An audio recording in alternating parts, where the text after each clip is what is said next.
ನಾನಿವತ್ತು ನಮ್ಮ ಪಾಪುಗೆ ಫಸ್ಟ್ ವ್ಯಾಕ್ಸಿನ್ ಹಾಕ್ಸಕ್ಕೆ ಕರ್ಕೊಂಡು ಹೋಗ್ತಾ ಇದ್ದೀನಿ.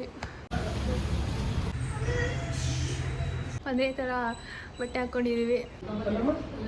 ಇಲ್ಲಿಂದ ಎದ್ದು ಬಂದ್ಬಿಟ್ಟೆ, ಇಲ್ಲ ನಾನು ಇದನ್ನು ಮಾಡಲ್ಲ ಅಂತ ಅಂದ್ಕೊಂಡು. ತುಂಬಾ ಜೋರಾಗಿ ಹತ್ತಲು.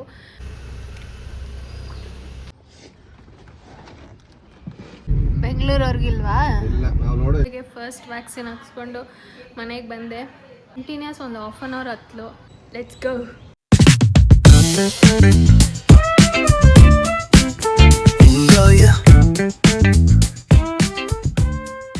Hi guys, welcome to my YouTube channel. So ನಾನಿವತ್ತು ನಮ್ಮ ಪಾಪುಗೆ ಫಸ್ಟ್ ವ್ಯಾಕ್ಸಿನ್ ಹಾಕ್ಸಕ್ಕೆ ಕರ್ಕೊಂಡು ಹೋಗ್ತಾ ಇದ್ದೀನಿ. ಫುಲ್ ನರ್ವಸ್ ಆಗಿಬಿಟ್ಟಿದ್ದೀನಿ. ನಾನೇ ಫುಲ್ ಭಯ ಆಗ್ತಾಯಿದೆ, ಅವಳು ಯಾವ ಥರ ರಿಯಾಕ್ಟ್ ಮಾಡ್ತಾಳೆ ಅಂತ. ಫಸ್ಟ್ ಟೈಮ್ ಮದರ್ ಆಗೋರಿಗೆ ಗೊತ್ತಿರುತ್ತೆ ಆ ಫೀಲಿಂಗ್ ಏನಂತ. ಎಲ್ಲ ಹೊಸದು. ಸೊ ನೋಡಬೇಕು ಅವಳು ಯಾವ ಥರ ರಿಯಾಕ್ಟ್ ಮಾಡ್ತಾಳೆ ಅಂತ, ನಾನು ಯಾವ ಥರ ರಿಯಾಕ್ಟ್ ಮಾಡ್ತೀನಿ ಅಂತ ನೋಡಬೇಕು. ಹಾಯ್ ಗೈಸ್, ನಾನು ಇವತ್ತು ನನ್ನ ಮಗಳಿಗೆ ಫಸ್ಟ್ ವ್ಯಾಕ್ಸಿನ್ ಹಾಕ್ಸೋಕ್ಕೆ ಕರ್ಕೊಂಡು ಹೋಗ್ತಾ ಇದ್ದೀನಿ ಅಂತ ಹೇಳಿದೆ. ಯಾಕಪ್ಪ ಈ ವಿಡಿಯೋ ಎಲ್ಲ ಮಾಡ್ತಾ ಇದ್ದೀನಿ ಅಂತಂದರೆ, ನನ್ನ ಮಗಳ ವಿಷಯದಲ್ಲಿ ಫಸ್ಟ್ ವ್ಯಾಕ್ಸಿನ್, ಫಸ್ಟ್ ಥಿಂಗ್ ಏನೇನು ಮಾಡ್ತೀನಿ ಅದೆಲ್ಲದೂ ಒಂದು ಡಾಕ್ಯುಮೆಂಟ್ರಿ ಥರ ಉಳ್ಕೊಳ್ಳಿ ಅಂತ ನನ್ನ ಆಸೆ. ಅದು ಒಂದು. ಯಾರೆಲ್ಲ ಫಸ್ಟ್ ಟೈಮ್ ಮದರ್ ಆಗಿರ್ತಾರೆ ಅವ್ರಿಗೆ ತುಂಬಾ ಕನ್ಫ್ಯೂಷನ್ಸ್ ಇರುತ್ತೆ, ಏನು ಮಾಡಬೇಕು ಏನು ಮಾಡಬಾರ್ದು, ಗೌರ್ಮೆಂಟ್ ವ್ಯಾಕ್ಸಿನ್ ಬೆಟರಾ, ಪ್ರೈವೇಟ್ ವ್ಯಾಕ್ಸಿನ್ ಬೆಟರಾ ಅಂತ. ಎಲ್ಲ ಮದರ್ಸ್ಗೂ ಅವ್ರವ್ರ ಮಕ್ಕಳಿಗೆ ಬೆಸ್ಟ್ ಕೊಡಬೇಕು ಅಂತ ತುಂಬಾ ಆಸೆ ಇರುತ್ತೆ. ಸೊ ಏನು ಮಾಡಬೇಕು ಅಂತ ಕನ್ಫ್ಯೂಷನಲ್ಲಿರೋ ಮದರ್ಸಿಗೆ ಈ ವಿಡಿಯೋ ಹೆಲ್ಪ್ ಆಗ್ಬೋದು ಅಂತ ಅನ್ಕೋತೀನಿ. ಗೌರ್ಮೆಂಟ್ ವ್ಯಾಕ್ಸಿನ್ ಹಾಕ್ಸೋಕೆ ಹೋದಾಗ ತೊಗೊಂಡಿದ್ದು ಒಂದು ಕ್ಲಿಪ್ಪಿಂಗ್ ಇದು. ಗೌರ್ಮೆಂಟ್ ವ್ಯಾಕ್ಸಿನ್ ಹಾಕ್ಸೋಕ್ಕೆ ಅಂತಲೇ ಕರ್ಕೊಂಡು ಹೋಗಿದ್ದೆ 1 ವೀಕ್ ಬ್ಯಾಕು.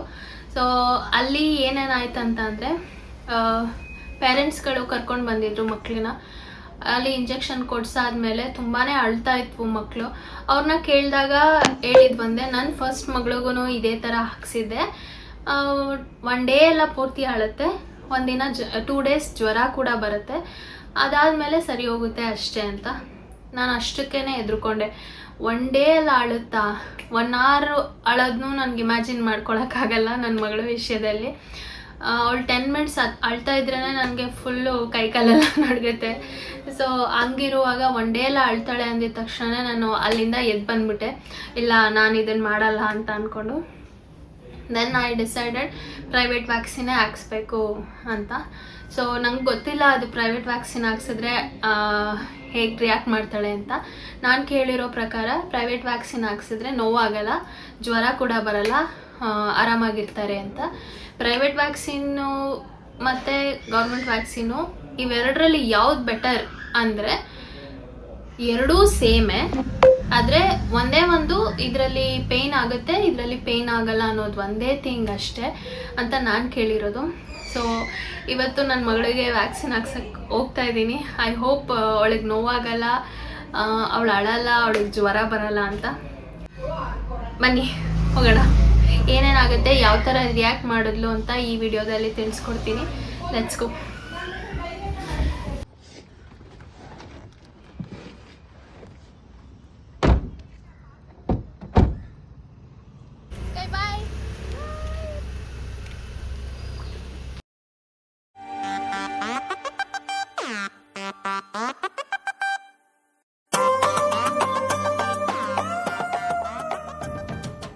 ಬೆಂಗಳೂರವ್ರಿಗಿಲ್ವಾ?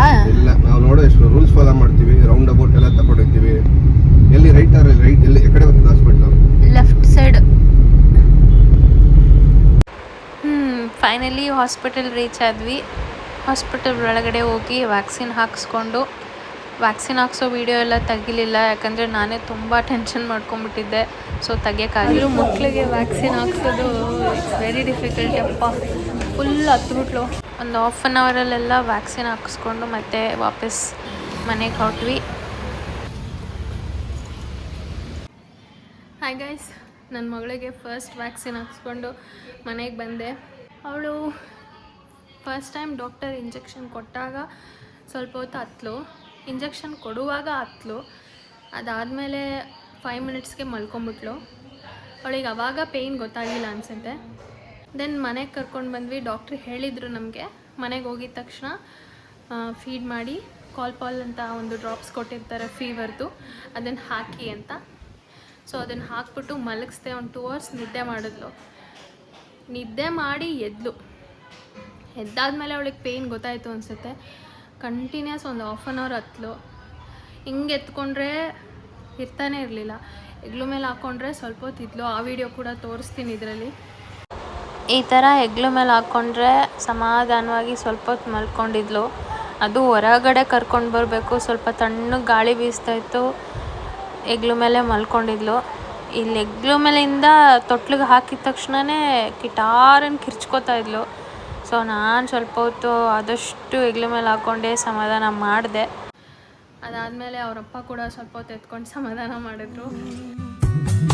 ಉಸಿರೆಯಲ್ಲಿ ಲಾಲಿ ಅಪ್ಪುಗೆಯ ತೂಗೋ ಜೋಲಿ, ಬದುಕಿನಲ್ಲಿ ಅವಳೇ ಭರವಸೆಯ ಹೋಲಿ.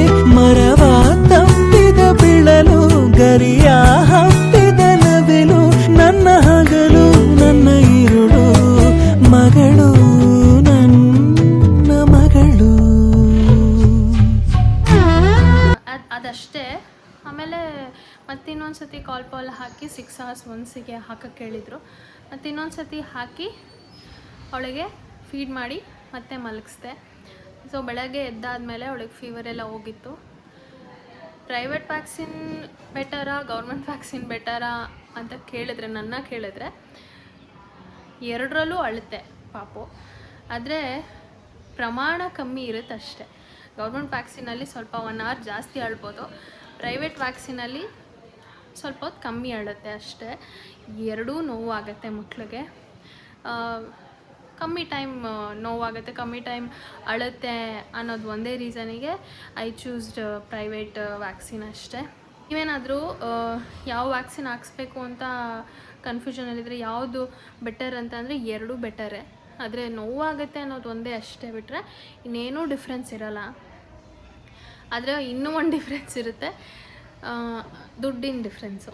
ಇದು 1.5 monthsಗೆ 3 ವ್ಯಾಕ್ಸಿನ್ ಕೊಡ್ತಾರೆ. 2 ಕಾಲಿಗೆ ಕೊಡ್ತಾರೆ, 1 ಓರಲ್ ವ್ಯಾಕ್ಸಿನ್ ಕೊಡ್ತಾರೆ. ಅಷ್ಟಕ್ಕೇ ನಿಮಗೆ ಆಲ್ಮೋಸ್ಟ್ 10,000ವರೆಗೂ ಆಗುತ್ತೆ. ಗೌರ್ಮೆಂಟ್ ವ್ಯಾಕ್ಸಿನಲ್ಲಿ ದುಡ್ಡಿರಲ್ಲ, ಫ್ರೀಯಾಗಿ ಸಿಗುತ್ತೆ. ಪೇಯ್ನ್ ಅಷ್ಟೇ ಒಂದು ಬರುತ್ತೆ ಅನ್ನೋದು ಒಂದು ರೀಸನ್ ಅಷ್ಟೇ. ಎರಡೂ ಎಫೆಕ್ಟ್ ಒಂದೇ ಇರುತ್ತೆ. ಸೊ ನೀವು ಡಿಸೈಡ್ ಮಾಡಿ ಯಾವ್ದು ಕೊಡಿಸ್ಬೇಕು ನಿಮ್ಮ ಪಾಪುಗೆ ಅಂತ. ಸೊ ಈ ವಿಡಿಯೋ ಮುಖಾಂತರ ನಿಮಗೆ ಸ್ವಲ್ಪನಾದರೂ ಹೆಲ್ಪ್ ಆಗಿದೆ ಅಂತ ಅಂದ್ಕೋತೀನಿ. ಈ ವಿಡಿಯೋ ಇಷ್ಟ ಆಗಿದ್ದರೆ ಶೇರ್ ಮಾಡಿ, ಸಬ್ಸ್ಕ್ರೈಬ್ ಮಾಡಿ, ಲೈಕ್ ಮಾಡಿ, ಕಾಮೆಂಟ್ ಮಾಡಿ. Thank you.